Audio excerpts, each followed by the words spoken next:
नमस्कार बंधुरा आमी सुबोध कुमार आपनादेर सकलके एनिमेल्स केयार एंड ट्रिटमेंट चैनेले स्वागत जानाई। तो बंधुरा आमार भिडियोर स्क्रिने तो देखतेई पाच्छेन এই যে বলদ গরুটা। তো এই বলদ গরুটার কি হয়েছে কি রোগ হয়েছে পুরো প্র্যাকটিক্যালি আপনাদেরকে দেখানো হবে। তো দেখুন বন্ধুরা, এই আগের দুটো পা প্রচণ্ড খোঁড়াচ্ছে, চলতে পারছে না ঠিকঠাক, খাওয়া দাওয়া করেনি ঠিকঠাক। বন্ধুরা পশুর মালিক বলছিল খাওয়া দাওয়া ঠিকঠাক করছিল না, দাঁড়াতে ঠিকঠাক পারছে না এবং চলছে এমনি খড়িয়ে খড়িয়ে চলছে বন্ধুরা। তো আমি এর বডি টেম্পারেচার নোট করি বন্ধুরা, তো 101 ছিল বন্ধুরা, 101। তো 101 বন্ধুরা গরুর নর্মাল টেম্পারেচার ছিল।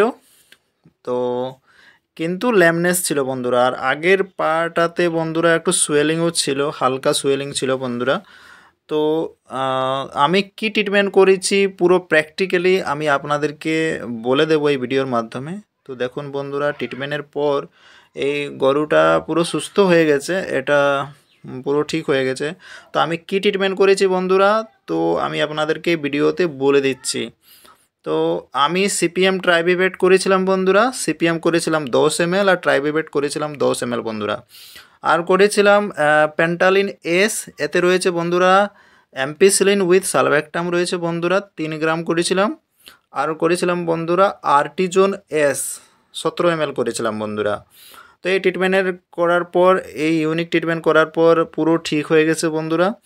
তো আমি তো রেজাল্টটাও দিয়ে দিয়েছি।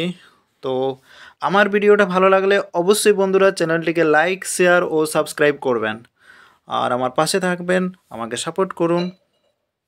তো বন্ধুরা ল্যামনেস বিভিন্ন কারণে হয়ে থাকতে পারে, তো তার জন্য বন্ধুরা আমি ল্যামনেস গরু বা মহিষের জন্য আমি খুব ভালো ভালো ভিডিও নিয়ে আসব আপনাদের জন্য। তো পুরো ভিডিওটা আমি শেয়ার করব, কিভাবে ল্যামনেস হয় পুরো ডিটেলসে বলে দেওয়া হবে পরের ভিডিওতে। তো থ্যাংক ইউ বন্ধুরা, ধন্যবাদ আপনাদের সকলকে।